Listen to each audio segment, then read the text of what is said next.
মানুষের হক রক্ষা করা তো দূরের কথা, মা বাবার হক আগে নষ্ট করবে। হারামের টাকা দিয়ে ভালো কিছু আশা করবেন না।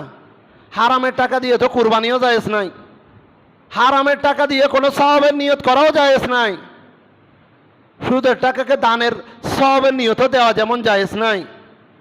একটু আগে বললাম চিনি আর লবণ স্বগোত্রীয় হলে এক নয়, আটা আর দুধ স্বগোত্রীয় হলে দেখতে একরকম হলেও এক নয়। প্রিয় হাজরিন, একটু লক্ষ্য করুন, আপনার সন্তানকে ভালো কিছু বানাতে চান, অবশ্যই অবশ্যই আপনাকে হালালকে প্রতিষ্ঠিত করতে হবে, হালাল পেটে ঢুকাতে হবে। হালাল পেটে না ঢুকলে 40 দিন ইবাদত কবুল হবে না, সিজদা কবুল হবে না। এখানে আপনি কিভাবে আশা করেন আপনার সন্তান বড় হক্কানি রব্বানি আলেম হবে?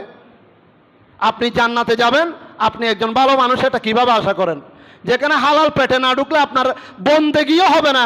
বান্দা কাকে বলে যে বন্দেগি করে ইবাদত করে আল্লাহর কাছে দোয়া